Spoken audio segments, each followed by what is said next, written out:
G'day viewers. In this segment I'll tell you about the TCP fast retransmit and fast recovery behaviors. So this is the second part where we're going to look at how TCP implements the AIMD control law. We're already seeing the AI part of which slow start is one contributing factor. Now, by looking at fast retransmit and fast recovery, we're covering the multiplicative decrease or MD part. And I would also say, hang in there. We're almost there in terms of TCP congestion control. And congestion control is, I would say, the most complicated behavior of TCP to understand. Okay, so just a little bit of context again, just to refresh your memory. We're trying to get to this additive increase multiplicative decrease control law. It has good properties. We're doing it by having the sender control a congestion window, increasing or decreasing it. That's indirectly controlling the rate. We've seen in the previous segment that the sender can use slow start to rapidly increase the congestion window to about the right time while still using an ACK clock to keep the traffic reasonably smooth.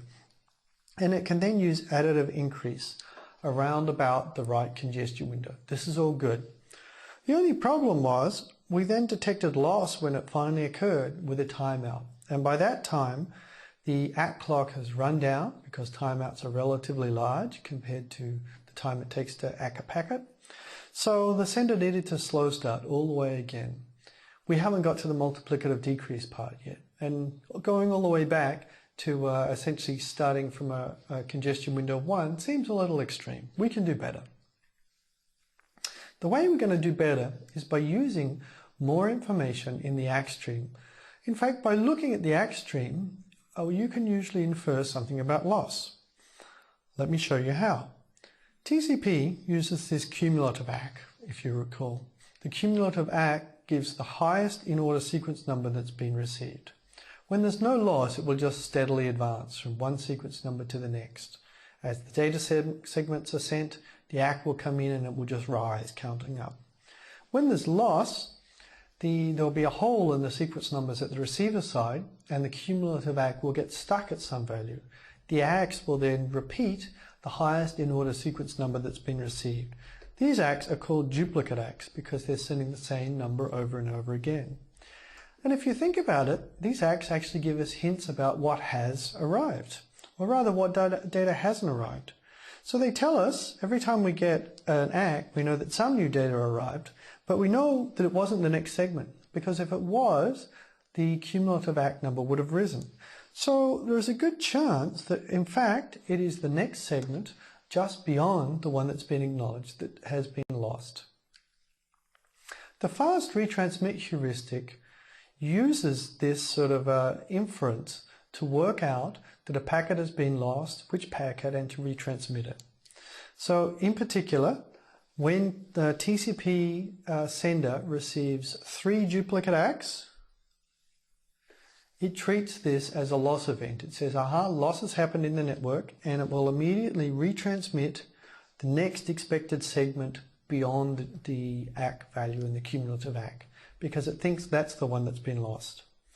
3 sounds a little arbitrary. Why 3 duplicate ACKs, not 2 or 4 or something?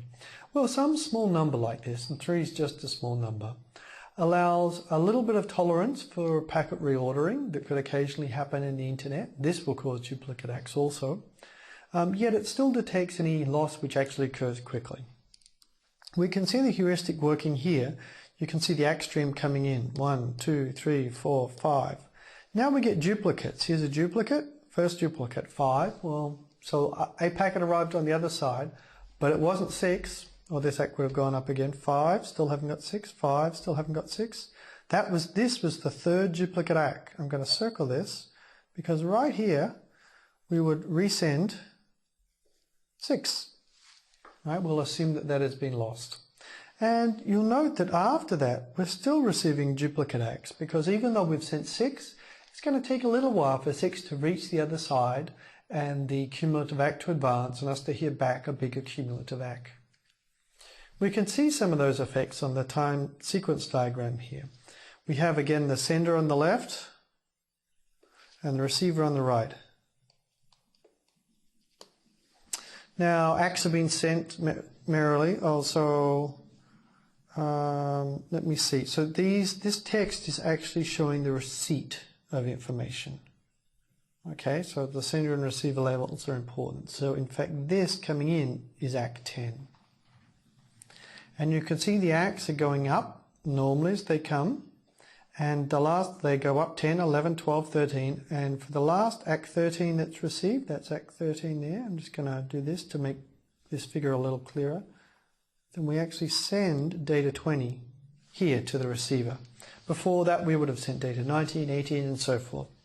But now look what happens here. First duplicate ACK, ACK 13. Uh-oh.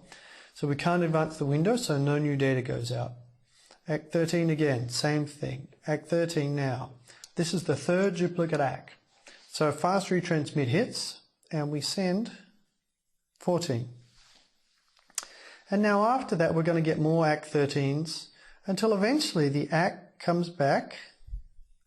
And that's not going to be an ACK for 14. That's going to be an ACK for where we were already. Previously, we had sent all data up through 20, but 14 was lost. Now that we've got 14, our cumulative ACK can jump to 20. And we see here the ACK jump to 20. So the hole's been filled, everything's good again, and now we can continue sending packets. Okay. However, hang on, let me just finish our fast retransmit. So fast retransmit can repair a single segment loss, and it can detect that this segment has been lost very quickly. This is usually before the timeout goes off, because it's about the shortest amount of time it could possibly take before you could even hear information from the other side about the loss. However, you might have noticed that we're not finished yet. After the fast retransmit segment, we had some quiet period where we were just sort of waiting, twiddling our thumbs for the ACK to advance, even though we were getting new ACKs in that were further duplicate ACKs, and we weren't sending out packets. And we didn't actually get to multiplicatively decreasing the congestion window yet, so we're not finished. We can do more with these ACKs. In fact, we can infer not only what packet is likely to be lost, but something about what packets are likely to have already been received on the other side. And we can do this by looking at further duplicate ACKs. What's going on is that every time we get another duplicate ACK, we know that something has arrived. We know not only that it was not one beyond whatever's there, or the ACK number would have changed, but most likely it will be. It's got to be something we sent, so it's likely to be the segment numbers beyond the loss. And if loss is relatively rare, it's likely to be the segments in sequence just going on and on and on. So what we can do is we can advance the congestion sliding window. If the purpose of that window was to control how many segments were in the network to make sure the queues didn't overflow, then we know from the ACK that a packet has left the network, so it's okay to advance that window and send a new packet into the network. We won't increase the load in the queues. The new packet that we would send into the network are just new data packets as we expect further out into the future. So we can turn some of these insights into the fast recovery heuristic. Fast recovery works with fast retransmit. First you do the fast retransmit. Then, and we haven't got to this before, but now we do, now you multiplicatively decrease your congestion window. You do this because we're not going to slow start. We're going to just do the multiplicative decrease and then get back to the nice additive increase. Now, in fast recovery, as further duplicate ACKs come in, just imagine that they're really the ACKs for whatever you expected in the normal sequence going forward. So if you like, you're keeping a shadow congestion window, which we're just going to begin to move along and inflate so that we can send new packets into the network because we know packets are leaving the network. So when we do this, when we pretend these duplicate ACKs are really something higher that we expected, then we will allow new segments to be sent into the network in response to the ACKs. Eventually, after a good round trip time has gone by, our ACK number will jump as we fill in the hole. At that point, we can reconcile these two different views of this inflated window or shadow ACKs where we're pretending there's something else, and the acknowledgements we've received in the packets we've actually sent. Okay, so you can see on this diagram, here we would do something like this. We've got the X coming in, 5, duplicate, duplicate, duplicate, here. So we'll do the resend, 6 here. Now we're getting further duplicates. After a little while, we've halved our congestion window, we've multiplicatively decreased it, so it's smaller, so we might need to let some of the packets drain out of the network.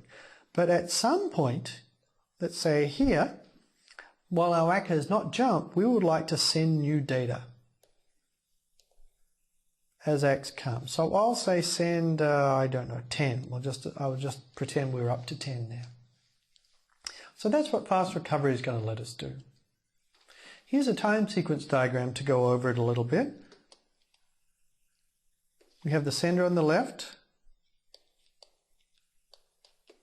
and the receiver on the right as before. So now I'm just showing the bit for where ACK 12 came in here. And we'll go through the sequence. You get to ACK 13 where you get a duplicate, duplicate, third duplicate. At this point, we'll do several things. We'll do the fast retransmit. That's the data 14. That's to fill in the hole on the other side. And we'll now set our SS thresh and to the congestion window over 2, and we'll also change the congestion window to the congestion window over 2. So we'll multiplicatively decrease the congestion window. Now, because it's smaller, some other packets may need to leave the network. But with fast recovery, eventually, as we get another duplicate ACK in, we will send packets out here. So more ACKs advance the window, and you can send new segments before the ACK jumps. Sometime later down here, the ACK jumps, and at that stage we can exit fast recovery. We know what's over the other side, we know what's sent. We can make sure that our congestion window is okay. And you can see just here on the other side, just by using fast recovery, we managed to get an extra bit of data into the network before our hole was filled at 14 and it was all ACKed and everything.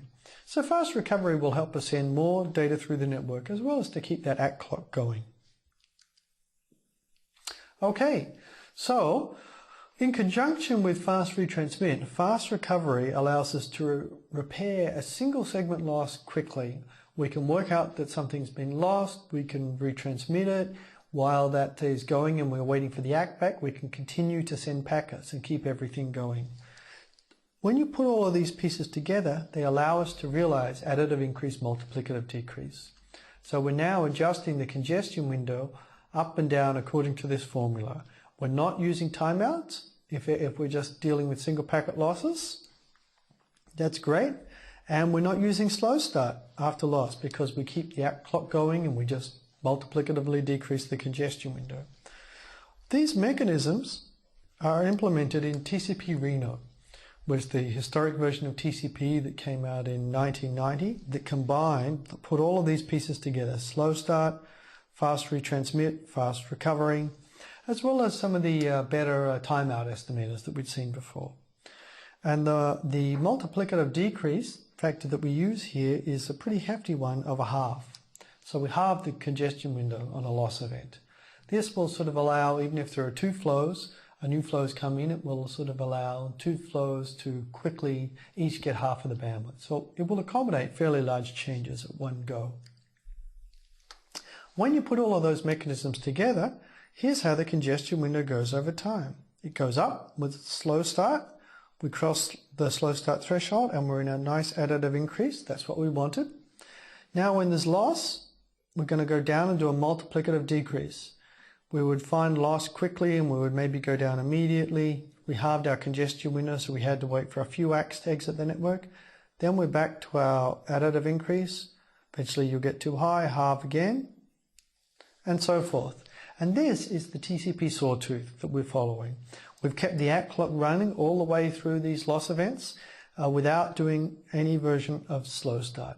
And this is the behavior that classic TCP produces.